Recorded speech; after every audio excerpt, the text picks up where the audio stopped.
जमीन के आप तमाम लोगों से मिलने का एक मौका मुहैया कराया है। इसके लिए मैं आयोजकों का आभारी हूं और इस पंडाल में,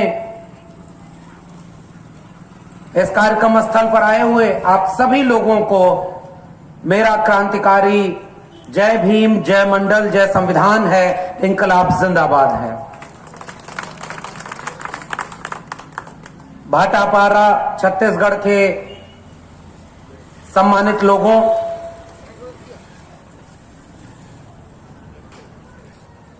मुझे जब ये कार्यक्रम का निमंत्रण पत्र मिला तो उतनी छत्तीसगढ़ी नहीं समझ में आती थी कि मैं सुरता शब्द का भी अर्थ समझ जाऊं, लेकिन जब खोजा तो वो अर्थ मिल गया। और अभी जब बघेल साहब को सुन रहा था मैं, तो ऐसा लग रहा था कि अपनी बोली, अपनी माटी, अपनी बात के भीतर इतनी ताकत होती है कि जैसे लगता है कि वो सबको अपने में बांध लेती है। मैं बोल नहीं सकता, लेकिन आपकी पूरी बात लगभग मैं समझ गया और मुझे लगा कि अपने पुरखों को याद करने का और अपने लोगों से बातचीत करने का, संवाद करने का सबसे महत्वपूर्ण हथियार यही है कि हम उन लोगों से उन्हीं की भाषा में, उन्हीं के जैसे बात करें। तो ये बहुत, मेरे लिए बहुत रोचक आपका पूरा वक्तव्य रहा। अब चूंकि मैं वो छत्तीसगढ़ी बोल नहीं पाता हूं तो अपनी भाषा में अब तक अपनी बात रखूंगा। अब ये अलग बात है कि अगर इसी भाटापारा में, अभी तो पता भी चला नरेश साहू जी से लेकर के बघेल साहब अभी बोल भी रहे थे कि बाजार में नरेंद्र प्रताप जी हैं, उन लोगों ने आयोजन किया। अब यहां कोई हवन, कथा, भागवत होता तो लाखों लोग यहां जुट जाते और करोड़ों रुपया दान दे देते और लोग लूट करके आपको चले जाते। और ये हो रहा है, ये यहीं भाटापारा छत्तीसगढ़ में नहीं, पूरे देश में हो रहा है। तो एक वो जगह है जहां खूब भीड़ होती है, कहां? एक लोटा जल सभी समस्याओं का हल। अभी बता रहे थे हमारे साथी लोग कि यहां आजकल ये नारा चल रहा है, एक लोटा जल और हर समस्या का हल। और ये बात कौन बोल रहा है? जो अपने जीवन की समस्या का हल नहीं खोज पाया है, इसलिए तो आपका चंदा मांगने आता है। बचपन में देखिए हम लोगों के यहां पूर्वांचल में, यूपी में जादूगर आता था, छोटा वाला जादूगर जो 2 झोला लिए रहता था और गांव में आके जादू दिखाता था गर्मी के दिनों में। और जादू क्या दिखाता था? ऐसे धूल उठाता था और ऐसे रगड़ करके, मंत्र फूंक करके उसका पैसा बना देता था, सिक्का। तो धूल से सिक्का बना दिया और हम लोग खुश होकर के, जो जादू देखने वाले हैं वो उसको ओरिजिनल वाला सिक्का देने लगते थे कि कितना बढ़िया जादू दिखाया भाई। तो बचपन में हमारे पिताजी ने एक बार एक जादूगर को बुला के कहा कि जब तुमको धूल से पैसा बनाने की कला मालूम है तो हमसे पैसा मांगने क्यों आते हो? हर जगह धूल से पैसा बना लो और अपना काम कर लो। अजीब तरह का देश है। पानी से समस्या का हल, पानी चढ़ाओ मुक्ति पाओ। मैं तो गुरु घासीदास, जब बघेल साहब हमारे बाबा बोल रहे थे तो ऐसा लग रहा था कि वाकई कोई बहुत दिल से अपने पुरखे को याद कर रहा है। तो जो गुरु घासीदास की जमीन, जो संत परंपरा की, मानवतावादी परंपरा की जमीन पर मैं खड़ा हूं। और गुरु घासीदास कौन थे? मैं एक बात बताऊं, बहुत इसी पूरे भाटापारा और छत्तीसगढ़ में चले जाइए तो जो लोग सतनामी संप्रदाय से जुड़े हैं या जो जागरूक लोग हैं वो तो जानते होंगे कि कौन है कौन रहे गुरु घासीदास जी, उनका विचार क्या था, वो क्यों इतने महान माने जाते हैं। उनके जाने के सैकड़ों साल बाद भी लोग उन्हें याद करते हैं, उनके बताए रास्ते पर चलने की कोशिश करते हैं, लेकिन बाकी जनता को पता नहीं होगी, वो अपने मगन है। तो जो इतिहास अपने यहां का है उसको यहां के लोग नहीं मानते। ये जरूर मानते हैं कि मुख से भी कोई पैदा होता है, भुजाओं से भी कोई पैदा होता है, कोई खीर खा के पैदा हो जाता है। भाई खीर खा के कैसे दुनिया में भारत के अलावा कोई देश है जहां कोई पैदा हुआ? लेकिन यहां के लोग मानते कि नहीं मानते? अभी ज्यादा दाएं बाएं बोल दें तो डॉक्टर साहब को दिक्कत हो जाएगी कि भाई आयोजक हैं, उन्होंने ये कौन सा कार्यक्रम कराया। ये है ना चुनौती। लेकिन मैं इशारे में बोल रहा हूं और मैं अपनी बात बोल भी नहीं रहा। ये बात तो हमारे यहां संत परंपरा में कबीर साहब ने लिखा। तथागत बुद्ध से शुरू हुई परंपरा और कबीर साहब ने लिखा कि तुम कत बाबन हम कत सूद और हम कत लोहू तुम कत दूध। अरे इन दोन राह न पाई, हिंदुन की हिंदुआई देखी, तुर्कन की तुर्काई, अरे इन दोन राह न पाई। क्यों लिखा कबीर साहब ने ये कि दुनिया ऐसी बावली, पाथर पूजे जाए और घर की चाकी कोई न पूजे, जाका पीसा खाए। ये आज की बात नहीं है, 700-800 साल पहले कबीर साहब लिख गए। काकर पाथर जोड़ के मस्जिद लई चिनाए, ताचड़ मुल्ला बाग दे क्या बहरा हुआ खुदाए। पाथर पूजे हरि मिले तो मैं पूजू पहाड़, ताते ये चाकी भली पीस खाए संसार, अरे इन दोनों राह न पाई। कब इस देश के लोगों ने कबीर को अपना माना क्या? कबीर के बताए रास्ते पर चले क्या? संत रविदास ने लिखा कि जस केलन के पात पात में पात, तस मानुष के जात जात में जात। रविदास मानुष न जुड़े जब तक जात ही न जात। रविदास को इन लोगों ने अपना माना क्या? कितना पढ़ते हैं लोग, कितना जानते हैं उनके बारे में? ऐसा चाहूं राज में जहां मिले सबन को अन्न। ध्यान से समझिएगा हम कौन सी विचारधारा के लोग हैं। ऐसा चाहूं राज में जहां मिले सबन को अन्न, छोट बड़ो सब संबसे, रविदास रहे प्रसन्न। हम उस मानवतावादी विचारधारा के लोग हैं जो लोगों के भूख की चिंता करता है, जिसने लोगों के अन्न की बात की, जो एक विचार की बात करता है कि सब बराबर हो, कोई छोटा ना हो कोई बड़ा ना हो, कोई जाति के नाम पर श्रेष्ठ अपने को न माने, अपने को पुजवाए, और कोई जाति के नाम पर धुतकारा न जाए। आपके यहां जो साहू जी लोग हैं, हमारे यहां उनको तेली कहा जाता है और यहां भी तेली कहा जाता है। गालियां बनी हैं और गालियों को याद कराना चाहिए। पहचानिए ना जरा ये गाली कौन बनाया होगा। कि सुबह सुबह अगर कोई घर से अच्छा काम करने के लिए अगर आप निकल रहे हैं और कोई तेली सामने पड़ा जाए तो आपका काम बिगड़ जाएगा, दिन बिगड़ जाएगा। अभी बघेल साहब इसका इशारा कर रहे थे। कौन बनाया होगा ये गाली? अच्छा सही सही बताइए, कोई ये तेली के विरोध में गाली कोई आहिर कुर्मी कोईरी बनाया होगा क्या? कोई दलित बनाया था, कोई आदिवासी बनाया था क्या? कौन बनाया था ये गाली? हमारे यहां भोजपुरी में एक गाली है, आहिर गणेरिया कुर्मी चोर और धर सारे का टंगरी तोर। ये गाली बनाई हमारे यहां। आहिर जाती है, गड़रिया जाती है, पशुपालक जाती है, चरवाहा जाती है, और कुर्मी जाती है, और उनके साथ किसको रखा? चोर को। और उनको कहा कि ये जहां मिल जाए इनको पटक के तंगड़ी तोड़ो। आहिर एक बुद्धि घुटना में 12 बजे के बाद होकर बुद्धि खुले ले। बिहार यही बगल में है ना, मंडल कमीशन के अगुआ बिंदेश्वरी प्रसाद मंडल जी जब बिहार के मुख्यमंत्री थे तो पहली बार वहां पर एक जो वर्ण व्यवस्था की भाषा में अगर कहें तो शूद्र एक मुख्यमंत्री बने। तो वहां एक विवेकानंद झा नाम के सदस्य ने विधानसभा में कहा, गंगा से तेल बहने से आग लग गई थी गंगा में।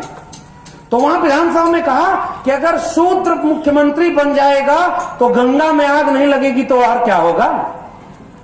बीपी मंडल साहब खड़े हुए, उन्होंने कहा कि देखो गंगा में आग तो तेल रिसने से लगी है, लेकिन हम लोगों के आगे बढ़ने से तुम्हारे सीने में जो आग लगी है अभी इनमें से और जलाना है, तब तक जलाना है कि जब हमारे लोगों को हमारा हक न मिल जाए। इसलिए भाटापारा के लोगों, पुरखा के सुरता कार्यक्रम में सबसे जरूरी बात यह है अपने पुरखों को याद करना। और इसलिए मैं आयोजकों को बधाई दे रहा हूं कि उन्होंने एक वैचारिक कार्यक्रम किया। तो मैंने अभी कहा ना, भीड़ की चिंता मत करिए। वैचारिक लोग, कबीर कोई भीड़ का नाम नहीं, रैदास कोई भीड़ का नाम नहीं, गुरु घासीदास तो अकेले थे।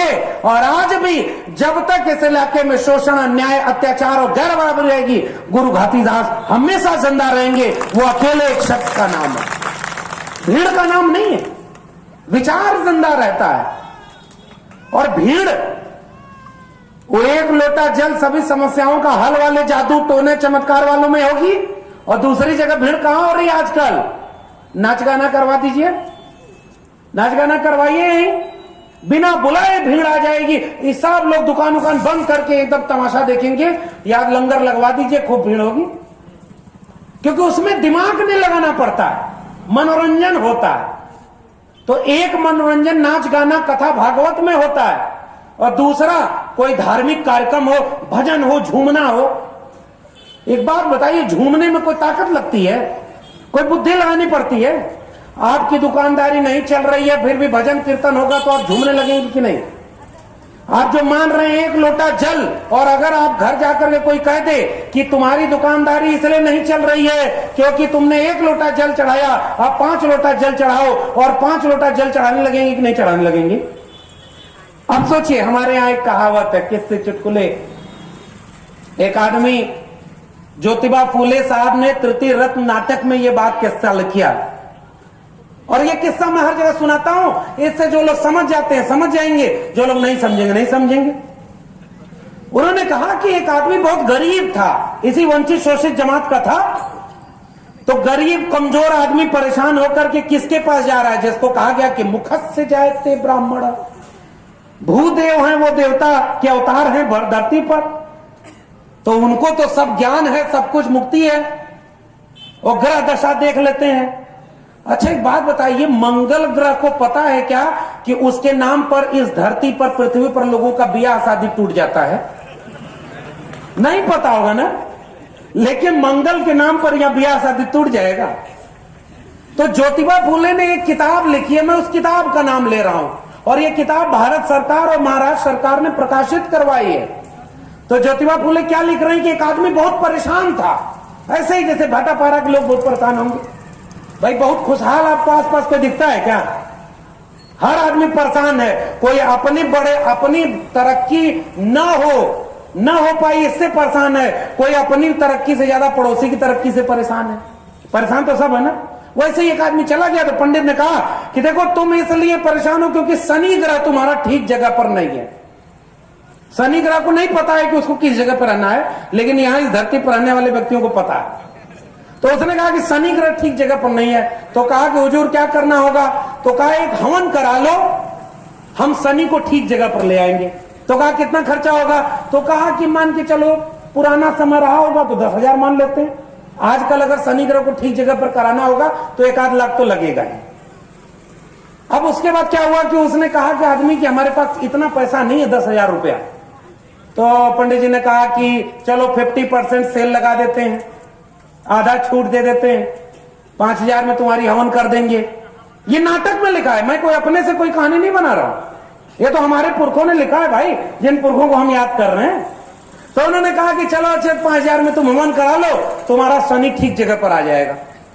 वो आदमी कहा कि नहीं साहब, कोरोना में नौकरी चली गई है, बिजनेस व्यापार ठप हो गया है, हमारे घर में कोई नौकरी वाला बचा नहीं, खेती में अब कुछ बचता नहीं है, सिंचाई बर्बाद हो गई, अन्न में इतना पैदा नहीं होता है, ये सारी चीजें खत्म हो गई हैं, तो अब इससे कैसे क्या होगा, क्या किया जाए?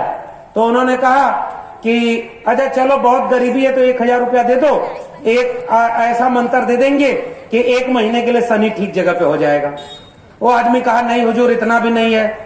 उन्होंने कहा अच्छा 100 रुपया दे दो, एक मंत्र देता हूं, यही जपते रहना, जब पैसा हो तो हवन करा लेना। वो आदमी खड़ा हुआ और अपनी दोनों जेब बाहर करके कहा कि मेरे जेब में 1 फूटी कौड़ी नहीं है। वो ब्राह्मण नाराज होकर खड़ा होकर बोला जब तेरी जेब में 1 फूटी कौड़ी नहीं है तो जा बेटा, शनि तेरा कुछ नहीं बिगाड़ सकता। भाई ये मैं नहीं कह रहा हूं, मेरे ऊपर कुछ मत कहिएगा, कोई धार्मिक भावना होना हाथ नहीं कर रहा हूं। ये महात्मा ज्योतिबा फूले एक इसी देश के बाशिंदे रहे हैं जिनकी किताब भारत सरकार और महाराष्ट्र सरकार ने छपवाई है। और जब ज्योतिबा फूले का कोई दिन आता है तो इस देश के प्रधानमंत्री और राष्ट्रपति उनकी मूर्ति के सामने माला पहनाने जाते हैं। मैं उनकी बात कर रहा हूं, अपनी बात नहीं कर रहा हूं। इसलिए पाखंड देखिए कैसे काम करता हूं। मैं तो धर्म के खिलाफ बोल भी नहीं रहा भाई, हम तो अपनी विरासत पुरखा सुरथा भाई, वहां पाखंड का विरोध। हमारे गांव में एक आदमी, नोटबंदी हुई तो नोटबंदी में सारी नोट तो बैंक ले नहीं जा सकता था, तो कुछ नोट उसके पास बच गई। वो सोचा लाओ देवी देवता को ही चढ़ा के उनको खुश कर लेते हैं, 2-4 पैसा ठीक करा लेते हैं। और पुरानी वाली जो बंद हो गई नोट थी उसको धड़ाधड़ मंदिर में हवा चढ़ाने लगा। अचानक बीच में एक आदमी खड़ा होता है, कहता रे मूड, ये नोट तो बंद हो गई है तो इसे चढ़ा रहा है। तो वो आदमी कहता है अरे हमको पता है नोट बंद हो गई है, तुमको पता है नोट बंद हो गई है, भगवान को थोड़ा ही पता है कि ये वाली नोट बंद हो गई है। तब अचानक वो आदमी फिर से बोलता है कि देखो भगवान थोड़े ही ये वाली नोट लेते हैं कि उनको पता होना चाहिए, जो ये नोट लेता है उसको पता है कि ये वाली नोट बंद हो गई है, इसलिए ये नोट मंदिर में नहीं चढ़ेगी। खेल समझ गए कि नहीं? खेल समझ गए ना? इस धरती को रहने लायक किसने बनाया? आपने। इस जंगल पर्वत पहाड़ नदी नालों को बचाया किसने? आपने। इस बंजर जमीन को उर्वर बनाकर खेती किसानी करके इस धरती से अन्न उपजा करके इंसानों का पेट किसने भरा? आपने। हाथ से श्रम करके कुम्हार ने मिट्टी का बर्तन बनाया, तो कुम्हार, पहला कुम्हार अगर इस धरती पर कोई रहा होगा तो वो कोई डिग्री लेने गया था क्या? उस कुम्हार ने अपने दिमाग से मिट्टी से बर्तन बनाया होगा ना। एक लोहार ने लोहे को पहली बार अपने दिमाग से आकार दे करके उसको इस्तेमाल करने लायक बनाया होगा ना। एक बढ़ई ने लकड़ी को ढांचे में डाल करके अपने हाथ से श्रम करके कोई लकड़ी का औजार बनाया होगा ना। इस देश के, इस मुल्क के, पूरी दुनिया के कुम्हार, लोहार, बढ़ई, नाई, मोची, निषाद, मल्लाह, प्रजापति, साहू, तेली, कुर्मी, कोयरी, अहिर, गडरिया, इन जातियों ने, निषादों मल्लाहों ने, इस देश के आदिवासियों ने इस दुनिया को रहने लायक बनाया और उन्हीं लोगों को जाति के नाम पर अपमानित किया गया है। इसलिए हम उनके लिए बोलने आए हैं कि हमारे पुरखों ने वो लड़ाई लड़ी, हमें ही तो अपमानित किया गया। एक बात बताइए, कौन ऐसा व्यक्ति है जो जाति के नाम पर चौराहे पर आ जाए तो केवल उसकी डिग्री नहीं देखी जाती, केवल उसकी जाति देख करके लोग खड़े होकर के प्रणाम करने लगे? दुनिया में कहीं ऐसा होता है क्या? आपके देश में ऐसा होता रहा है और आज भी हो रहा है भाई। आप सच भी बोलेंगे तो डरते हैं। कुछ लोग आएंगे, कथा सुनाएंगे, कथा सुनाएंगे कि जब धरती पर सूखा पड़ा, जब धरती पर अकाल पड़ा, जब जब होई धर्म के हानि, बाढ़ असुर अधम अभिमानी, तब तब प्रभु दरि विविध शरीरा, हर कृपा निधि सज्जन बीड़ा। अच्छा एक बात बताओ, सारा दुख तकलीफ केवल भारत में होता है कि सारे देवी देवता भारत में जन्म लिए? अमेरिका में कहीं कोई नहीं पैदा होता भाई। और आप एक बात बताओ, जितना कपड़ा पहने हो आप, इसमें से एक भाई भारत के कपड़े हैं क्या? ये रेशम जिससे कपड़ा बना है, ये भारत की फैक्ट्री में बना है क्या? इसका शोध भारत में हो रहा है क्या? जितनी गाड़ियां इस्तेमाल करते हो, जितनी मोबाइल इस्तेमाल करते हो, जो भी आपके चारों तरफ दिख रहा है, इसमें से कोई एक खोज बता दो जो इस देश के लोगों ने की हो। क्यों पता है? क्योंकि जो खोज कर सकता था, श्रमजीवी कमेरा, उसको इस देश में वंचित शोषित जात के नाम पर अपमानित कर दिया, विश्वविद्यालय और शिक्षा से दूर कर दिया। उनसे इस देश को जो शोध मिल सकता था वो तो खत्म हो गया। तो जिन्होंने श्रम किया उनको काम करने का मौका नहीं मिला, और जो कोई श्रम नहीं किए उनके पास शोध नहीं था। आज दुनिया के 500 केंद्रीय विश्वविद्यालयों में, टॉप यूनिवर्सिटीज में एक भी भारत की यूनिवर्सिटी है क्या? क्यों नहीं है भाई? सोने की चिड़िया कहां गई? विश्व गुरु कहां गया? मैं आपसे सवाल पूछ रहा हूं, मेरे सवाल का जवाब दीजिए अगर आपके पास है तो। भाई आप कहते हो सोने की चिड़िया विश्व गुरु, मैं आपसे सवाल पूछता हूं, कोई एक खोज तो ऐसी बता दो जो भारत में हुई हो। कंप्यूटर जब विदेश में आया तो लोगों ने उससे ग्रह नक्षत्र को पढ़ा, समझा, शोध किया। भारत में जब कंप्यूटर आया तो उससे जन्म कुंडली बनाई गई। पता है कि नहीं? साइंटिफिक जन्म कुंडली। हमारे यहां लोग गाड़ी खरीदते हैं, गाड़ी किस में बनती है? फैक्ट्री में। जो किससे चलती है? विज्ञान से, मशीन से चलती है ना। मशीन से गाड़ी बनी, मशीन से गाड़ी का ढांचा बना, मशीन से गाड़ी तैयार हुई, फैक्ट्री में तैयार होकर के कंपनी में बिकी और वहां जाके खरीदे। और खरीदने के बाद पिछले दिनों मैं अपनी बहन के लिए गाड़ी दिल्ली में लिया, अपना एक किस्सा सुना रहा हूं। आहत वक्त मत होइएगा। देखिए, जो दावा करता है कि उसका धर्म दुनिया का सबसे ताकतवर धर्म है, उसकी भावनाएं इतनी नाजुक तो नहीं होनी चाहिए कि दो चार बात कहने से आहत हो जाए। अरे भाई बहुत ताकतवर हो तो तुम काहे ठिका ले रहे हो? अगर मान लो मैं कोई बात कह रहा हूं और कोई देवी देवता नाराज होगा तो शाम तक मुझे सजा दे देगा। भाई शाम तक तुम्हारा देवता मुझे सजा दे देगा, आप काहे ठिका ले रहे हो? और मेरा संवाद उससे, अगर उसी देवी देवता के बनाए हम सब हैं तो मैं भी तो उन्हीं का होऊंगा। तो अगर अपने लोगों से अपना व्यक्ति सवाल पूछता है तो आप पीछे मत आइए, डायरेक्ट बात होने दीजिए। इसलिए अब मेरे बात का जवाब दीजिए। हमारे यहां मैंने जब बहन की शादी के लिए वो गाड़ी जब खरीदी तो गाड़ी खरीद करके जैसे ही कंपनी से बाहर शोरूम से निकला तो एक वहां पर व्यक्ति आया थाली लेकर के, और हमने कहा क्या हुजूर? तो कहा कि इसकी आरती उतरवा लीजिए। हमने कहा उससे क्या होगा?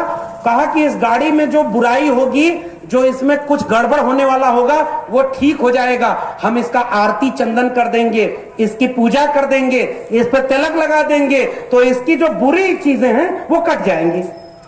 हमने कहा कि अच्छा ये तो बड़ा कमाल की बात है। हमने गाड़ी वाले को बुलाया, हमने कहा तुमने मेरी गाड़ी का इंश्योरेंस किया है? तो बोला हाँ किया है। हमने पूछा कितना लगा? तो कहा कि 25,000 रुपया लगा है, 3 साल का इंश्योरेंस है। तो हमने कहा इंश्योरेंस का मतलब क्या है? कहा इंश्योरेंस का मतलब ये कि अगर कल को गाड़ी आपकी कहीं ठुक गई, कहीं उसमें कोई चोट लग गई, कहीं एक्सीडेंट हो गया तो हम पैसा देंगे और आपकी गाड़ी ठीक कराएंगे। मैं तुरंत थाली वाले हुजूर के तरफ घूमा और मैंने कहा कि ये 3 साल का इंश्योरेंस किया है 25,000 में, आप ये आरती करके 1 साल का इंश्योरेंस ले लो कि 1 साल तक ये गाड़ी में कोई दिक्कत नहीं होगी, और अगर दिक्कत होगी तो आप दोगे, मैं तुरंत पूजा आरती करा लूंगा। अगले ही पल देखा थाली समेत वो मान्यवर वहां से गायब। भाई गारंटी लो ना थोड़ा सा, हम पूजा करा लेंगे, गारंटी तो नहीं। और गारंटी किस बात की? भोजपुरी में एक बात बताऊं, आप लोग भोजपुरी तो समझ ले रहे हैं ना?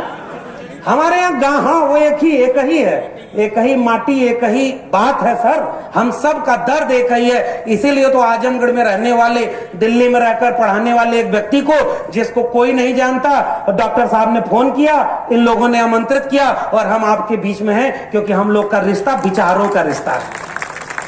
हम लोगों का रिश्ता विचारों का रिश्ता है ना। तो हमारे गांव में एक किस्सा चल रहा। एक पंडित जी थे, और मैं पंडित जब कह रहा हूं तो किसी जाति को नहीं कह रहा हूं, मैं उस प्रवृत्ति को कह रहा हूं जो कल को अगर हमारे ही लोगों में आ जाए तो हमें उनका भी विरोध करना होगा। बात समझ में? अभी सर ने, बघेल साहब या किन्होंने एक सियार वाली कथा सुनाई, शायद आपने, ग्वाल साहब आपने सुनाई, कि शिकारी पहले सियार एक पकड़ता है, तीतर, और फिर उनको बाकी तीतरों में भेज देता है और वो सब तीतरों को बटोर करके वापस उसी शिकारी के पास पहुंचा देता है। समझ गया था सर आपकी बात भी ना? आप देखिए वही बात, हम वैचारिक बात करते हैं, इसलिए हम जातिवाद की बात नहीं करते। हम वो लोग नहीं हैं कि जब तक गुजरात के मुख्यमंत्री रहे तो अपनी जाति न बताएं, जब प्रधानमंत्री का चुनाव लड़ने आए तो सीना ठोक करके कहें अरे मैं ओबीसी माँ का बेटा हूं, मुझे ओबीसी लोग वोट दे दो। हम वो लोग नहीं। याद है ना, पहचान, हम व्यक्ति का नाम नहीं ले रहा हूं मैं, समझदार को इशारा काफी। वो बेच रहे हैं भारत को, मैं चैन से कैसे सो जाऊं, सौगंध मुझे इस मिट्टी की, मैं देश नहीं बिकने दूंगा। पहचाने कि नहीं पहचाने? 15 लाख रुपया, 2 करोड़ रोजगार, अच्छा दिन, स्मार्ट सिटी, बुलेट ट्रेन, काला धन, याद आ रहा है कि नहीं कुछ? पेट्रोल 35 रुपया से नीचे, सिलेंडर 100 रुपया से नीचे, कुछ याद आ रहा है ना? रुपए की कीमत गिरती है तो प्रधानमंत्री का कद गिरता है। चीन से बात करने की जरूरत नहीं है, चीन को लाल आंख दिखाने की जरूरत है। पाकिस्तान को लव लेटर लिखना बंद होना चाहिए। और आजकल चीन पर संसद में सवाल पूछो तो वो फकीर बढ़िया वाला सूट पहनकर करोड़ों रुपए वाले हवाई जहाज पे बैठकर विदेश घूमने चला जा रहा है। पहचान गए होंगे, मैं नाम नहीं ले रहा हूं। मैं देश नहीं बिकने दूंगा। पहले बैंक बेचा, फिर भेल बेचा, बीएसएनएल बेचा, एमटीएनएल बेचा, रेलवे बेचा, रेल की कंपनी बेचा। कहा अब देखिए ना कैसा देश है रे भाई ऐसे लोगों का। उसे चाय बेचते कहीं किसी ने नहीं देखा, फिर भी लोग मानते हैं कि वो चाय बेचा होगा। और देश बेच रहा है आपके सामने, फिर भी उसके भक्त कहते हैं कि सदी का सबसे अच्छा प्रधानमंत्री मिला है, और उस बात को भी नहीं मान रहे। भाई तुम्हारे सामने देश बेच दिया उसने। रेलवे बिक गई कि नहीं बिक गई? प्लेटफॉर्म टिकट 5 रुपए मिलता था, 50 रुपए मिल रहा है कि नहीं मिल रहा है? आपकी सरकारी जमीन बिकी कि नहीं बिकी? आपकी शिक्षा, मैं तो दिल्ली विश्वविद्यालय में पढ़ाता हूं और आपके लोगों को एक बात कर रहा हूं, गूगल करके पढ़ लीजिए। नई शिक्षा नीति में प्राइमरी स्कूल, डिग्री कॉलेज सब बेच दिए गए कि नहीं बेच दिए गए? अंबानी अडानी के हाथों। किसानों के 3 कानून आए थे, जमीन और फसल और नस्ल सब बिक गई थी कि नहीं बिक गई थी? किसानों ने आंदोलन करके अपनी जमीन बचा ली। हमारे इस देश के 90% वंचित शोषित कमेरा लोग केवल हिंदू मुसलमान में खुश हो रहे हैं। चलो कुछ नहीं कर रहा है, मुसलमानों के ठिकाने तो लगा रहा है। अरे एक बात बताओ, आपकी जमीन कोई बेच रहा है तो मुसलमान खरीद रहा है क्या? अरे मुसलमान तो वैसे ही मारा गया भाई। उस मुसलमानों में भी 90% तो पसमानदा मुसलमान है, और जो हमारे ही आपके जैसे लोग हैं।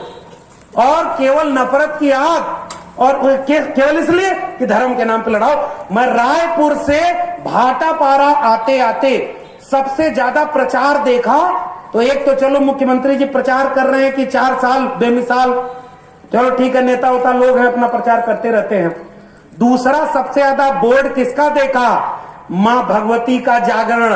ये कथा होने वाली है, वो कथा होने वाली है, ये यज्ञ होने वाला है, यहां धार्मिक सम्मेलन होने वाला है। एक भी ढंग का बोर्ड नहीं देखा कि यहां कोई स्कूल कॉलेज विश्वविद्यालय बचाने के लिए, कोई खेती किसानी बचाने के लिए, कोई आदिवासियों की जल जंगल जमीन बचाने के लिए कोई एक काम तो होता हुआ दिखे।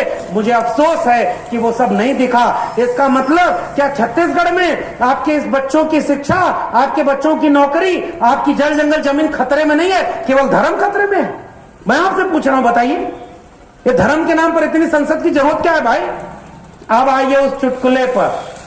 मजाक हंसी में बहुत कुछ कहना होता है, क्योंकि पिछले 8-10 साल से आपके देश में सबसे बड़े बड़े पद पर बैठे लोग चुटकुले तो सुना रहे हैं। जैसे चुटकुला था ना कि भाई हमने रेलवे स्टेशन पर चाय बेची है तो मैं कभी रेल को नहीं बेचूंगा। आपको पता है कि नहीं इस देश में प्राइवेट ट्रेनें भी चलना शुरू हो गई हैं। 2 करोड़ रोजगार किसी को मिला क्या? केवल कोविड में 12 लाख नौकरी चली गई ना। रुपए की कीमत गिरती है तो प्रधानमंत्री का कद गिरता है। अब आजकल ऐसे वित्त मंत्री बनी है कि जो लहसुन प्याज नहीं खाती, इसलिए उनको पता ही नहीं कि प्याज का दाम बढ़ गया है। कल को आप कह दीजिएगा कि हम तो अनाज ही नहीं खाते। हमारे यहाँ यूपी में सर 5 किलो अनाज और 500 रुपया पर लोग वोट डाल रहे हैं। मजबूरी है देखिए। तो रुपए की कीमत गिरी नहीं है, डॉलर की कीमत मजबूत हो गई। सुना था आपने बयान की नहीं? समझ पाई कि नहीं? पेट्रोल महंगा नहीं हुआ है, आपकी जेब में पैसा खत्म हो गया। यही तो बात है, हम भी तो यही समझा रहे हैं भाई। इसलिए एक फकीर जो कुछ दिन पहले आपके देश में आया, उसने कहा हम नौजवानों को रोजगार देंगे, हम 2 करोड़ नौकरी देंगे, हम शिक्षा देंगे, और उसने एक एक करके अपने देश को बेचा और अपने दोस्त जो गुजरात का उद्योगपति है उसको दुनिया का दूसरा सबसे अमीर आदमी बना दिया। और इस देश में 80 करोड़ लोग गरीबी रेखा के नीचे आ गए हैं। यह है नया भारत। हाथ उठाकर स्वागत करिए, आपको कितना बड़ा बेवकूफ बना दिया गया है। और उस फकीर पर आप शंका करते हैं। वो कहता है कि हमारे ना आगे कोई ना पीछे कोई, और किसके लिए हम लूटेंगे देश को। अब सोचिए, जिसके लिए लूटा उसको दुनिया का दूसरा अमीर आदमी तो बना दिया। भाई घर में थोड़ा लूटना है। हमारे यहाँ झारखंड जब बना तो बेचारे कमेरा लोगों में पहले कोई प्रधान मुख्यमंत्री बने तो 400 करोड़ रुपए का जो पैसा लेना था वो अपने अकाउंट में मंगा लिए, फंस गए बेचारे। हमारे लोगों को तो लूटना भी नहीं आता, अब फंस जाते हैं। जेल में कौन है सबसे ज्यादा? और दूसरे ऐसे लोग हैं जो आपका क्या क्या लूट करके लेके चले जाते हैं, आपको पता ही नहीं चलता। तो मूर्ख बनाया जा रहा है। भाटापारा छत्तीसगढ़ के लोगों, मेरी गुजारिश है, कब तक मूर्ख बनते रहेंगे? कम से कम आज तो जागे। और मूर्ख किन चीजों में बनाया जा रहा है? आपके आज के सवालों से आपका ध्यान भटकाया जा रहा है। इस बाजार में जहां तक ये आवाज जा रही है और बाद में जो लोग इसको YouTube के माध्यम से देखेंगे, उनसे मैं एक ही सवाल करता हूं, छत्तीसगढ़ के लोगों, कितने % आबादी आपकी यहां पर है? 43-44% ओबीसी हैं, उसके बाद 32 से 35% आदिवासी हैं, उसके बाद दलित समुदाय शेड्यूल कास्ट के लोग हैं 16%। सब मिला करके हमको कोई बता रहा था कि 95 to 97% SC ST OBC इस राज्य के लोग हैं। तो 3% कौन बचा? सही है ना? 3% वो बचा जो आपके ऊपर शासन कर रहा है। नरेश साहू जी के साथ बात करते हुए मैं आ रहा था तो ये कह रहे थे कि ये मुल्क कुछ लोग जो लुटेरा हैं उनका उपनिवेश बन गया है। क्यों पता है? क्योंकि आपको पता ही नहीं साहब आपके साथ हो क्या रहा है। आपकी जमीन पर कब्जा कौन कर रहा है? आपके यहाँ ठेका किसको मिल रहा है? आपके यहाँ स्कूल कौन खोल रहा है? हॉस्पिटल कौन खोल रहा है? और आप लोग ये छोटे छोटे दुकान खोल करके इसी में खुश हो गए। अरे नहीं भाई, आपका हक जितना बड़ा था वहां तक आपको पहुंचने नहीं दिया गया। क्यों नहीं पहुंचने दिया पता है? क्योंकि अगर आपको पता चल जाएगा कि हम जो दलित, आदिवासी और पिछड़े हैं वो सब तो भाई भाई हैं। आपका भी जाति के नाम पर शोषण हुआ, मेरा भी जाति के नाम पर शोषण हुआ। आपका थोड़ा ज्यादा हुआ, मेरा कम हुआ, इतना ना फर्क है। लेकिन जिस दिन सारे एक हो जाते उस दिन इसी राज्य में पूछने नहीं लगते कि 97% अगर हमारी हिस्सेदारी है तो इस राज्य की 97% जमीन का मालिकाना हक किसका होना चाहिए? हमारा होना चाहिए कि नहीं? 97% स्कूल, कॉलेज, विश्वविद्यालय में विद्यार्थी किसके होने चाहिए? आपके होने चाहिए कि नहीं? 97% ब्यूरोक्रेट आपके होने चाहिए कि नहीं? 97% ठेकेदारी में आप लिए होने चाहिए कि नहीं? जज, वकील, डॉक्टर, इंजीनियर आपके लिए होने चाहिए कि नहीं? ये सवाल आप पूछते ना? अगर ये सवाल आप पूछते तो जो लोग कब्जा किए हुए बैठे हैं उनको दिक्कत होती ना। इसलिए उन्होंने आपको कैसा बना दिया? इनको सवाल पूछने लायक ही मत छोड़ो। अब आप सवाल नहीं पूछ पाते। क्यों? पहली चीज, शिक्षा बर्बाद कर दो। हमारे यहां भोजपुरी में कहावत है सर, खेलब न खेल दे, खेलवे बिगाड़ब। समझे कि नहीं? न पढ़ब न पढ़े दे, पढ़ाइए बिगाड़ब। स्कूल, कॉलेज और डिग्री कॉलेज आपके यहां के बर्बाद हो गए कि नहीं? हाथ उठाकर आप बताइए। एक भी सरकारी स्कूल, कॉलेज, डिग्री कॉलेज ऐसे बचे हैं जहां आपका बच्चा पढ़ करके DU JNU जा करके प्रोफेसर बन पाएगा? नरेश साहू जैसा कोई PDF ले पाएगा? कोई डॉक्टर, इंजीनियर बन पाएगा? आपके घर में बच्चा पैदा हुआ और उसी दिन तय हो गया कि साहब वो DM SP नहीं बन पाएगा, वो वकील, सुप्रीम कोर्ट का जज नहीं बन पाएगा। आप इसे मानो या ना मानो, अपवाद एक आध हो जाए वो बात अलग है। कि स्ट्रीट लाइट के नीचे कोई अब्दुल कलाम बन जाए, ये कभी कभी इतिहास में होता है। गरीब, कमजोर, वंचित, शोषित के घर जिस दिन बच्चा पैदा हो गया उसकी नसीब उसी दिन लिख गई कि सरकारी स्कूल में पढ़ेगा और कुछ ही दिन में हाथ पैर मजबूत होंगे तो किसी दुकान में जाकर काम करेगा, किसी मजदूरी करेगा, कहीं खेती किसानी करेगा और ताउम्र गुलाम बना रहेगा। 500 रुपया और 5 किलो अनाज पर जीवन जिएगा और कोई उसका वोट मांग करके अपना राज करेगा। यह हकीकत है। और इसलिए मैं आपसे कह रहा हूं कि आपको इतना कमजोर बना दिया गया, आपस में तोड़ दिया गया। अभी हमारे डॉक्टर साहब कह रहे थे कि सतनामी समाज में भी 4 गुट बना दिया। ये उनकी ताकत है लड़वाने की। बांटो और राज करो, तोड़ो और राज करो। इसलिए मैं आपसे केवल एक गुजारिश करने आया हूं कि आप इस बात को समझिए कि आपके हाथ से शिक्षा छीन ली गई तो समझदारी नहीं आएगी, समझदारी नहीं आएगी। और दूसरी तरफ आपको इतना कमजोर बना दिया गया कि आप केवल पेट भरने के लिए, जानते हैं तानाशाही शासनों की प्रवृत्ति क्या होती है, जनता को इतना कमजोर कर दो। हमारे यहां गांव में क्या होता है, बच्चा बहुत मांगे ना, बहुत शैतानी करते हो बच्चा, तो माएं उसके नाड़े को ढीला कर देती हैं, वो पकड़ने में ही परेशान रह जाता है। बात समझ गए कि नहीं? वो ऐसे आपको परेशान करेंगे कि आप उलझे रहेंगे आपस में और असली सवाल तक जा ही नहीं पाएंगे। इसलिए भाटापारा के लोगों, एक बार सोचो ना भाई, आपके घर में कोई कथावाचक जिस दिन आए, अगली बार जब वो कथावाचक आए और कहे कि संविधान को मिटाना है, हिंदू राष्ट्र बनाना है, तो उससे खड़े होकर पूछो हिंदू राष्ट्र का मतलब क्या उसमें एकलव्य और शंभू का अंगूठा काटा जाएगा कि नहीं? ये जवाब हमें दो। हिंदू राष्ट्र का मतलब क्या उसमें कुर्मी, कोयरी, अहिर, गड़िया, पासी, इनकी जाति के नाम पर हत्या बंद हो जाएगी क्या? हिंदू राष्ट्र में क्या हमारे लोगों को, बच्चों को अच्छी शिक्षा मिलेगी क्या हिंदू राष्ट्र में हमारे घर में जो कच्चा घर है वो पक्का हो जाएगा क्या? हिंदू राष्ट्र में हमारे दुकान दफ्तर में क्या उन्नति हो जाएगी क्या? अरे कहां धर्म का अफीम सुन करके आपको और वो करोड़पति हुए जा रहे हैं। और इसलिए मेरी गुजारिश है, मूर्ख बनाया जा रहा है आपको मानसिक रूप से कंगाल करके। एक और 2-3 किस्सा सुना के बाद खत्म कर दूंगा, समझदार को इशारा काफी। एक मंदिर था साहब हमारे यहाँ, किस्सा है। तो मंदिर में सब लोग लाइन लगा के जा रहे थे, और देखो बहुत लोग कहते हैं ना कि हर बार मंदिर की बात क्यों करता है भाई? तुम कहते हो कि मैं हिंदू हूं तो पहले मैं अपना घर सुधारूं कि पड़ोसी घर सुधारूं? मैं तो अपने को नहीं मानता क्योंकि तुम मुझे नहीं मानते। जब तुमको मौका मिलता है तो तुम मुझे अहिर, गड़रिया, कुर्मी, कोयरी और भार, चमार ये सब बना देते हो ना, और जब तुमको जरूरत पड़ती तब तुम हिंदू बनाने आते हो। इसलिए मैं किसी और धर्म के बारे में बात नहीं करूंगा, अपने वाले को जिसका क्लेम करते हो। तो खूब भीड़ लगी थी, एक माँ अपने बच्चे के साथ जा रही थी, तो वहां पर क्या हुआ कि बहुत छोटा बच्चा, अब अचानक उसको शौच लग गई। माँ ने कहा कि अगर लाइन टूट जाएगी तो दर्शन दूर हो जाएगा। तो उसने क्या किया, वहीं घेर घार कर बच्चे को कहा यहीं कर लो। अब कहा कि अब कर तो लिया, अब क्या करे, तो उसके हाथ में जो फूल था उसी के ऊपर ढक दिया। समझ जाइए, इशारे में ढक दिया कि कोई देख ना पाए। अगल बगल वाले पूछे ये क्या है, तो कही अब हकीकत तो बता नहीं सकते। तो उसने कहा देवी प्रकट हुई है।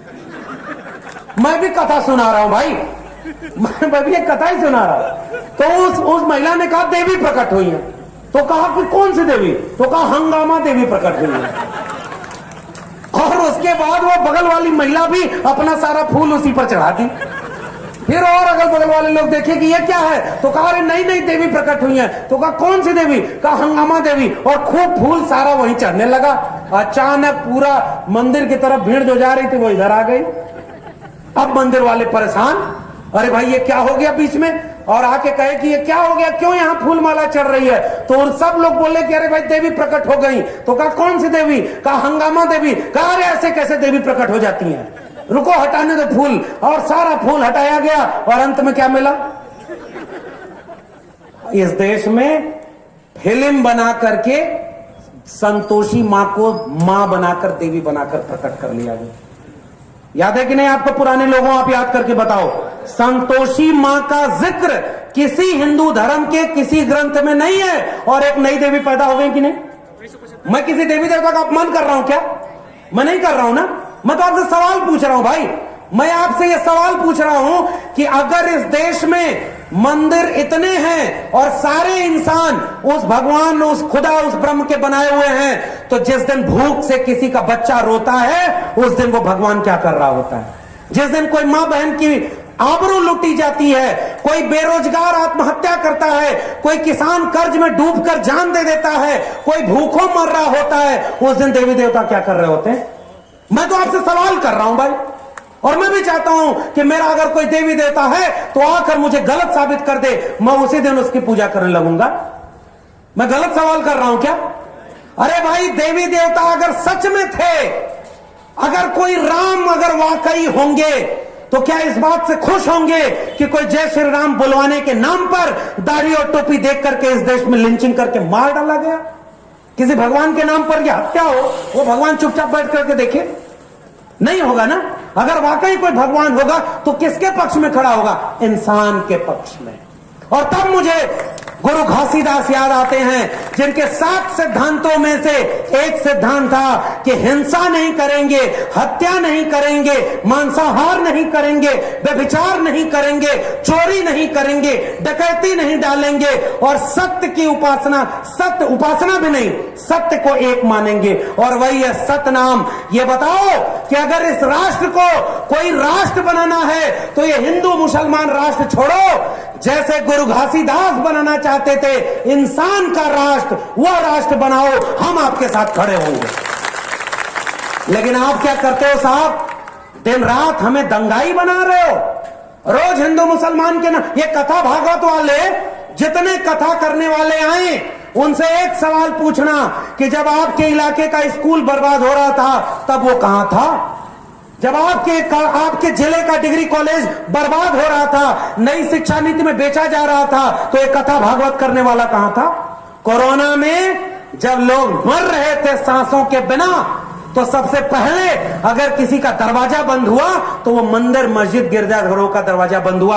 भगवान पहले छुट्टी पर चले गए इंसानों को मरता हुआ छोड़कर, और उस समय अगर किसी ने जान बचाई तो वो हॉस्पिटल थे, वो दवाएं थी, वो विज्ञान था, और वो भी हम नहीं कर पाए। जिस देश में जितना अच्छा संसाधन था वो देश बच गया, और जो नहीं बच पाया वो कोई नहीं बच पाया।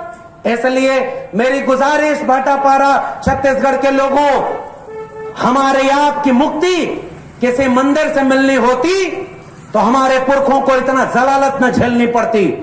कोई देवी देवता अगर वाकई ताकतवर होता तो जिस दिन लिखा गया मंदिर पर कि कुत्तों और शूद्रों का प्रवेश वर्जित है, वो देवी देवता मूर्ति से बाहर आकर के अपने भक्त से कहता कि मेरा भक्त शूद्र भी है, वो मेरे मंदिर में आएगा।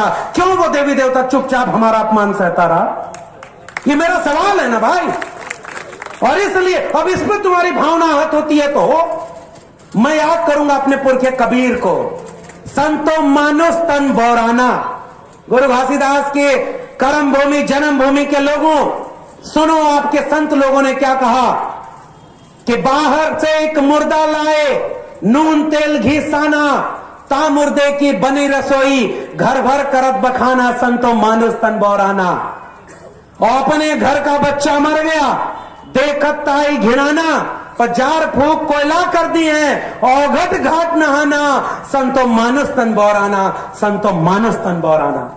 कबीर साहब ने लिखा कि साधो यह मुर्दों का गांव। कबीर साहब क्या कह रहे हैं? अगर गंगा में नहाने से मुक्ति मिलती तो मछली क्यों नहीं तरती जिसका गंगा में ही घर है? ये कौन लिखा? कबीर साहब लिखे। लगाओ मुकदमा कबीर साहब पर, लगाओ मुकदमा गुरु घासीदास पर। भाई वो उनकी बात मैं कर रहा हूं। अब वो क्या कह रहे हैं कि देखो, तिल भर मच्छी खाए के कोटि गऊ दे दान, काशी करवट ले मरे निश्चय नरक निदान। कौन लिख रहा है? कबीर साहब। कबीर साहब क्या लिख रहे हैं? माला तो कर में फिरे। कथा सुनने वाले लोगों, कथा वाले को याद करिएगा जो बढ़िया बढ़िया आकर के बोल के गया कि संविधान बदलना, हिंदू राष्ट्र बनाना है। तिलक वालक लगा करके बढ़िया बड़े वाले मंच पर बैठा था ना। अब कबीर साहब को याद करिए और उसको सोचिए। माला तो कर में फिरे, जीव फिरे मुख माय, और मनवा तो 34 फिरे, और यह तो सुमिरन नाय, है ना। मन ना रंगाए, रंगाए जोगी कपड़ा। मैं उत्तर प्रदेश से आता हूं और उत्तर प्रदेश में एक व्यक्ति मुख्यमंत्री है, मैं नाम नहीं लूंगा, कबीर का दोहा पढ़ने जा रहा हूं, आप समझ जाएंगे।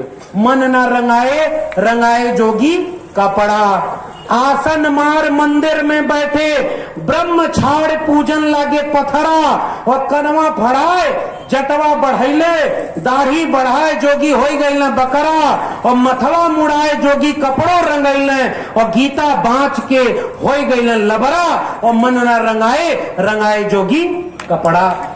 समझ गए ना किसके बारे में बात हो रही है? पाखंडियों को पहचानिए, अपने घर को लूटने से बचाइए, और मूड मुड़ाए हरि मिले, सब कोई ले मुड़ाए, और बार बार के मुड़ते भीड़ न बैकुंठ जाए। कौन लिख रहा है? हमारे संत कवि लिख रहे हैं कि भाई अगर मुंडन कराने से बैकुंठ जाना होता तो भेड़ का तो कई बार सीजन में मुंडन होता रहता है, उसका बाल काटा जाता है, भेड़ क्यों नहीं बैकुंठ गई?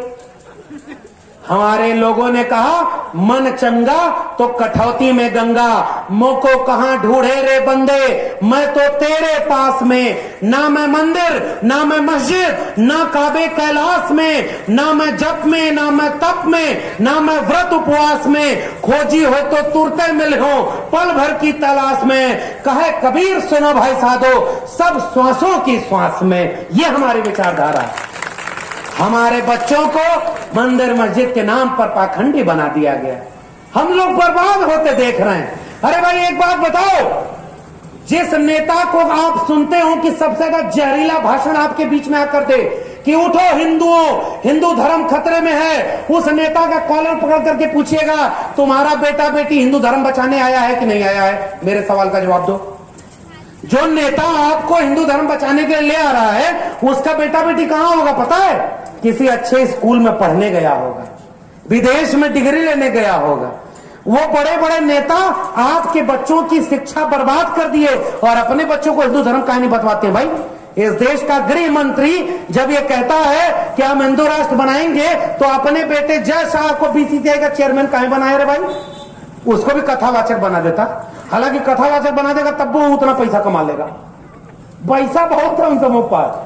50 करोड़ की कंपनी बनाया, 3 साल में कई 100 करोड़ों की हो गई।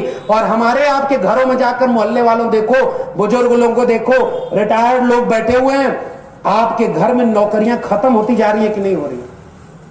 आज से पहले जो थोड़े बहुत लोग नौकरी पा गए, क्या आप नए बच्चे नौकरी पा रहे हैं क्या? तो आपके हाथ से नौकरी छिनती जा रही है, शिक्षा छिनती जा रही है, स्कूल बर्बाद हो रहा है, डिग्री कॉलेज बर्बाद हो रहा है, और बड़े बड़े मंदिर बन रहे हैं। भाई उन मंदिरों से किसको रोजगार मिलता है? केवल 2 लोगों को, पुजारी को और भिखारी को। बाकी लोग केवल मंदिर में जाते हैं चढ़ावा चढ़ाने। मैं आपसे गुजारिश करने आया हूं, मैं मंदिरों के खिलाफ नहीं बोल रहा, मैं कह रहा हूं कि इस भाटापारा में एक बहुत बड़ा स्कूल कॉलेज और विश्वविद्यालय होना चाहिए कि नहीं होना चाहिए, जिसमें गरीब कमजोर मजलूम रिक्शे वाले दुकान वाले मेहनत कश का बच्चा भी अच्छी शिक्षा पाए कि ना पाए। आपके बच्चे का डीयू जेएनयू जा पाएंगे क्या? शिक्षा बर्बाद हो गई ना। और आपके यहाँ कथावाचक आएगा। हमारे गांव में एक किस्सा हुआ, एक पंडित जी के पास गांव वाले कुछ गए और कहे कि पंडित जी गांव के 4 लड़कों ने गधा मार दिया है। अब गधा मारना, पंडित नाराज होकर के बोले गधा मारना तो बहुत बड़ा पाप है, भृगु पुराण में यह लिखा है, मत्स्य पुराण में यह लिखा है, इससे तो 22 प्रकार के नरक होंगे, कुछ में काटा जाएगा, कुछ में जलाया जाएगा, कुछ में डीप फ्राई किया जाएगा, बहुत सजा मिलेगी। तो वो गांव वाले हाथ जोड़कर बोले अरे हुजूर मुक्ति कैसे होगी? तो उन्होंने कहा हवन कराओ, पंडित बुलाकर खिलाओ, 20 गांव के लोगों को खिलाओ। तो कहा कितना खर्चा होगा? तो कहा लाखों रुपया खर्च होगा तभी मुक्ति मिलेगी। तभी काम में जाकर एक गांव वाला बोला कि पंडित जी जो 4 लड़के गधा मारे उसमें एक आपका बच्चा संतोष भी था। ध्यान से समझिएगा। अचानक पंडित जी शांत हुए और शांत होकर बोले 2-4 लइकन में एक संतोष और गधा के मरले में कौनो न दोष। हमने ऐसे बदलते हुए देखा। वो एक आदमी खजूर के पेड़ पर चढ़ा गया, ऊपर से देखा तो बड़ा डर गया, और नीचे देखा उतरेंगे कैसे, हनुमान जी को मानता था, वहां हाथ जोड़कर बोला हनुमान जी सही सलामत नीचे उतार दो, इसी मंगलवार 1 किलो लड्डू चढ़ाऊंगा। थोड़ा इधर उधर देखा, हिम्मत बांधा, आधा उतर गया। आधा उतरने के बाद कहा हनुमान जी कोरोना में हमारे घर की नौकरी चली गई, बिजनेस चौपट हो गया, जीएसटी लग गया है, पेट्रोल महंगा हो गया, डीजल महंगा हो गया, सिलेंडर महंगी हो गई, खर्चा नहीं चल रहा है, आधा किलो लड्डू चढ़ाऊंगा, उसी में खुश हो जाइएगा। थोड़ी देर और नीचे उतरा, कहा हनुमान जी आपके यहाँ तो बहुत लड्डू ऐसे ही चढ़ता है, पाव भर लड्डू चढ़ाऊंगा, उसी में खुश हो जाइएगा। ऐसे करते करते जब वो नीचे उतरा तो कान पकड़कर उठक बैठक किया, कहा हनुमान जी आप तो सब जानते हो, आज के बाद जीवन में न कभी पेड़ पर चढ़ूंगा और न लड्डू चढ़ाऊंगा। तर्क और विवेक जिस दिन आएगा पीढ़ियां बर्बाद होने से बच जाएंगी। भाई हम तो यही कह रहे हैं, एक आदमी जो दुनिया भर का भविष्य बताता है, वो अपना ही भविष्य नहीं जानता है। आपके घर पे शादी होगी तो पैसा किसको मिलेगा? दान दक्षिणा वही ले जाएगा। कोई मर गया तब भी आकर के दान दक्षिणा वही ले जाएगा। बच्चा पैदा हो, बूढ़ा मर जाए, तब भी उन्हीं को बुलाकर खिलाओ, उन्हीं को पैसा दो, उन्हीं को, आपके पास नहीं है कुछ उधार मांग कर दो भाई, लेकिन देना पड़ेगा। वो आपको बताएगा कि आपका भविष्य कैसे, पुनर्जन्म कैसे होगा, और आपके यहाँ बच्चा आए उसका भविष्य कैसे होगा। हमारे गांव में क्या हुआ कि एक आदमी था, उसके दादाजी गुजर गए तो पिताजी ने बड़ा हवन कराया, और उसके बाद जाते जाते गोदान किया। आपके यहाँ भी होता है गोदान? वोदान, ये दे दो पिताजी को मिल जाएगा, ये दे दो दादाजी को मिल जाएगा, और उनकी आत्मा बड़ी शुद्ध हो जाएगी, और सब बांध बूंद करके ले गया।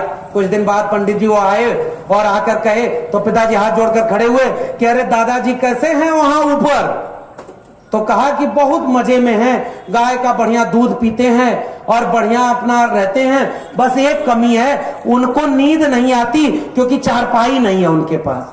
तो पिताजी तुरंत भाग के गए मार्केट से नई नई चारपाई खरीद कर। कहा चारपाई कैसे जाएगी? तो कहा हुजूर हम हैं ना देवता के अवतार इस धरती पर, आप हमें देंगे, दादाजी को पहुंच जाएगी। चारपाई लेकर मान्यवर चले गए। कुछ दिन बाद फिर लौटे, फिर उसके बाद उन्होंने कहा कि अरे हमारे दादाजी कैसे हैं? तो कहा बढ़िया गाय का दूध पी रहे हैं, नई वाली चारपाई पर बड़ा अच्छा नींद आती है, बहुत मजे में है, बस एक दिक्कत है, सुबह शाम बाजार जाने में बड़ी परेशानी होती है, अगर एक साइकिल मिल जाती तो दादाजी आराम से बाजार घुमाया करते। कहा कैसे जाएगी हुजूर? कहा हम है ना उनके अवतार, हमको देंगे, आप वहां तक पहुंच जाएगी। अरे होता है कि नहीं आपके यहाँ? मैं गलत कह रहा हूं क्या? आपके यहाँ होता है कि नहीं?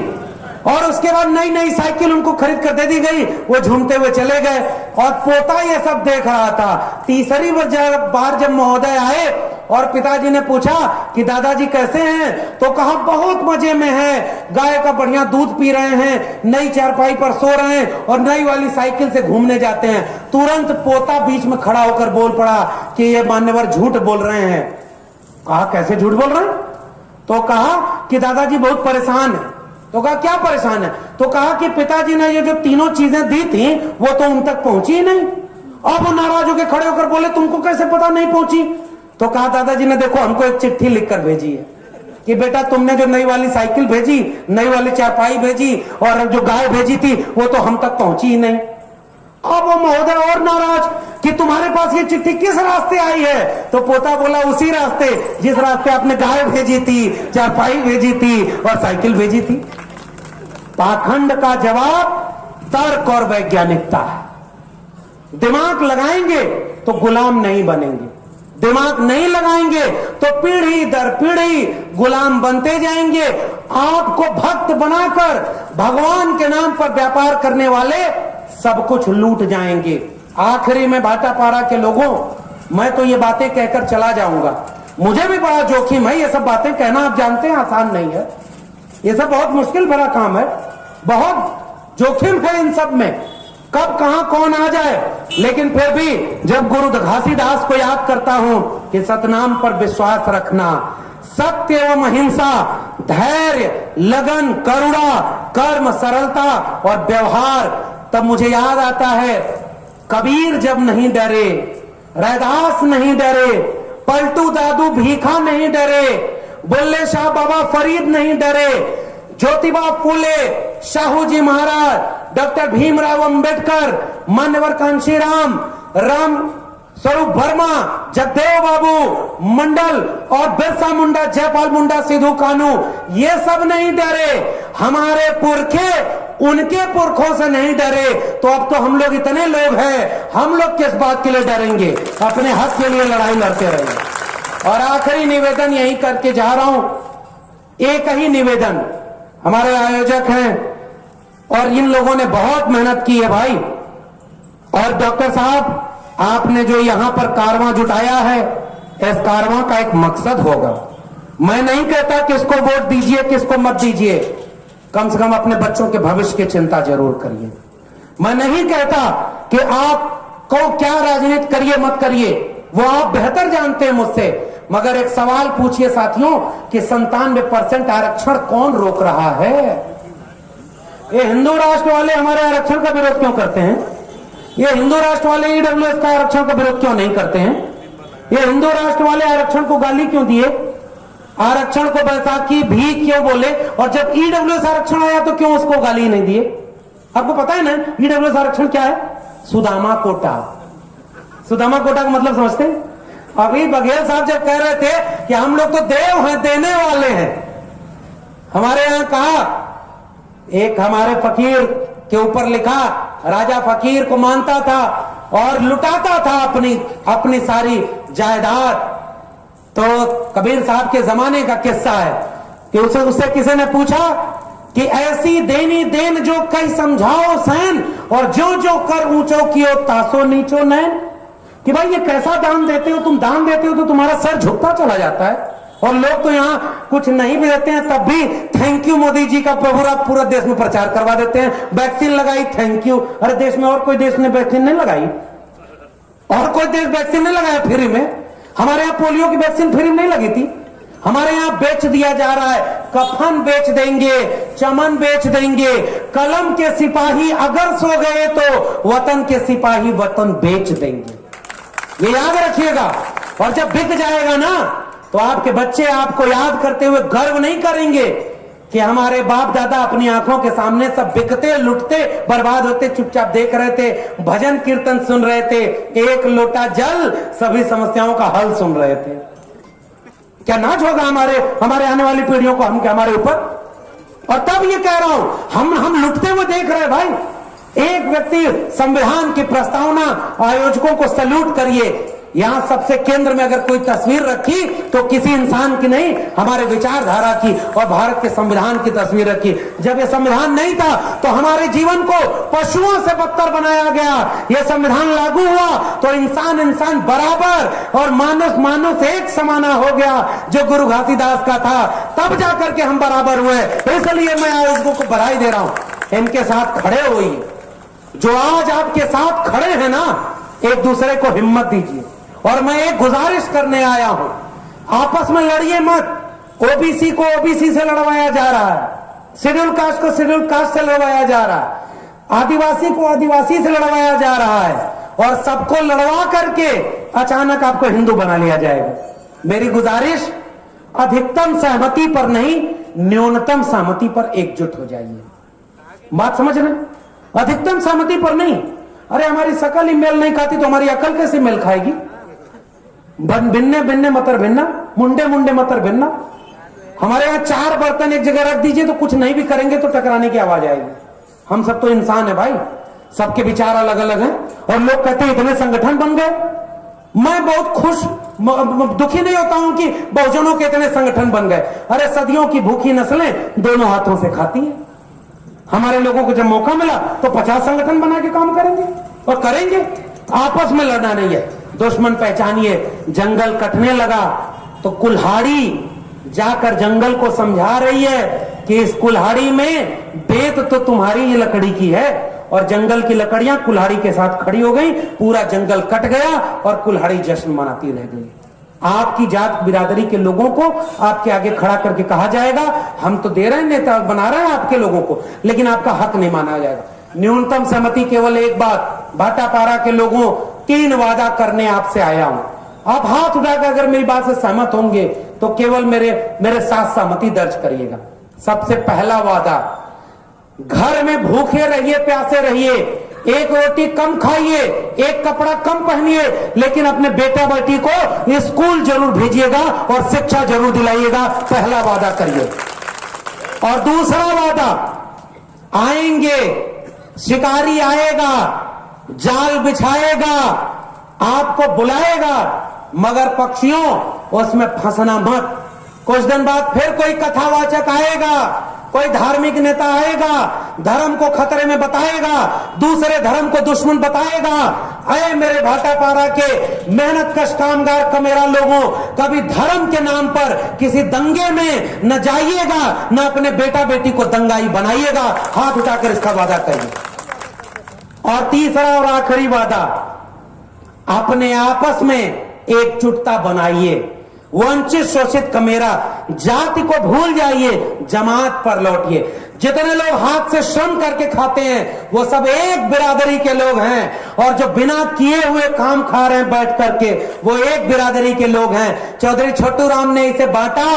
90% इस देश में कमेरा लोग हैं जो काम करके खाते हैं, और 10% इस देश में लुटेरा लोग हैं जो बिना काम किए मेहनत कश लोगों का लूट कर खाते हैं। ये जंग 90% कमेरा बनाम 10% लुटेरा की है। 97% इस आदिवासी, दलित और पिछड़े समाज के लोगों और मेहनत कश आवाम के लोगों, किसान, कामगार, मजदूर लोगों, अपने बच्चों के भविष्य के लिए, स्कूल, कॉलेज, विश्वविद्यालय के लिए नफरत को खत्म करके मोहब्बत का भारत बनाने के लिए गुरु घासीदास, बिरसा मुंडा, जयपाल सिंह मुंडा, बाबू जगदेव प्रसाद, मानवर कांशीराम, डॉक्टर राम मनोहर लोहिया और डॉक्टर अंबेडकर, भगत सिंह और इन तमाम लोगों के सपनों का भारत बनाने के लिए मोहब्बत से रहना, प्यार से रहना।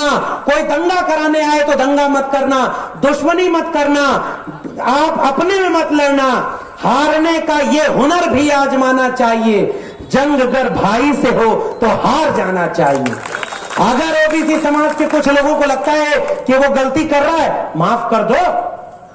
जिसकी आबादी बड़ी है, हमारे यहाँ यूपी में सर कुर्मी, कोयरी और अहिर, 3 जातियां ओबीसी में ताकतवर हैं। और मैं जब यूपी में जाता हूं तो उन्हीं 3 जातियों से शिकायत करता हूं। तुम संख्या में ज्यादा हो, तुम्हारे पास पैसा ज्यादा है, तुम्हारे पास जमीन ज्यादा है, तुम्हें मौका ज्यादा मिला, तो आओ अब दिल भी बड़ा करो। और जिनकी संख्या कम है ओबीसी में, जिनको कम जगह मिली है, जिनके बच्चे कम पढ़ पाए हैं, हम 2 कदम पीछे आए और अपने वाले लोगों को आगे बढ़ाएं। तब अपने आप देखिए एक एकता बन जाएगी। ये एकता हमें बनानी है कि नहीं? और जब ओबीसी समाज के लोग खड़े हों और दलित समाज के, शेड्यूल कास्ट समाज के लोग अगर आए तो आप पीछे हो जाओ, उनको आगे बढ़ाओ, क्योंकि जिसका साथ शोषण अन्याय ज्यादा हुआ है उसको मौका भी आगे मिलना चाहिए कि नहीं? और जब आदिवासी, इस मुल्क का मूल निवासी, इस मुल्क का जल जंगल जमीन का वारिस आपके सामने खड़े हो, तब सब लोग पीछे से उसका साथ दीजिए। अपने आप देखिए कि एका मोहब्बत की बन जाएगी। अकेली लकड़ियां एक एक कर तोड़ती चली गई और पूरा जंगल टूटी हुई लकड़ियों का बचा। आइए एकजुट हो जाएं, इस मुट्ठी को बांधें, एक साथ एक एकता बनाएं, संविधान को केंद्र में रखकर बनाएं, मोहब्बत और प्यार को केंद्र में रख करके बनाएं, धर्म और नफरत पाखंड को छोड़ दें, स्कूल, कॉलेज, विश्वविद्यालय की बात करें, पढ़ाई, सवाई, कमाई, सिंचाई, दवाई की बात करें, एक नया भारत बनाएं जिसमें सब खुश रहें, सब बराबर रहें। यही गुरु घासीदास का सपना था, यही अंबेडकर, फूले पेरियार का सपना था, यही बिरसा मुंडा का सपना था और यही भारत के संविधान का सपना है। अगर ये हुआ तो आने वाली पीढ़ियां, जैसे हम अपने पुरखों के सुरता करके याद कर रहे हैं कि हमारे पुरखे लायक थे तो हम यहां हैं, ऐसा कर कबीर साहब लिखते हैं कि हम आए संसार में, सब हंसे हम रोए, ऐसी करनी कर चलो, तुम हंसो जग रोए। अगर ये नहीं कर पाए तो हमारे होने का कोई मतलब नहीं।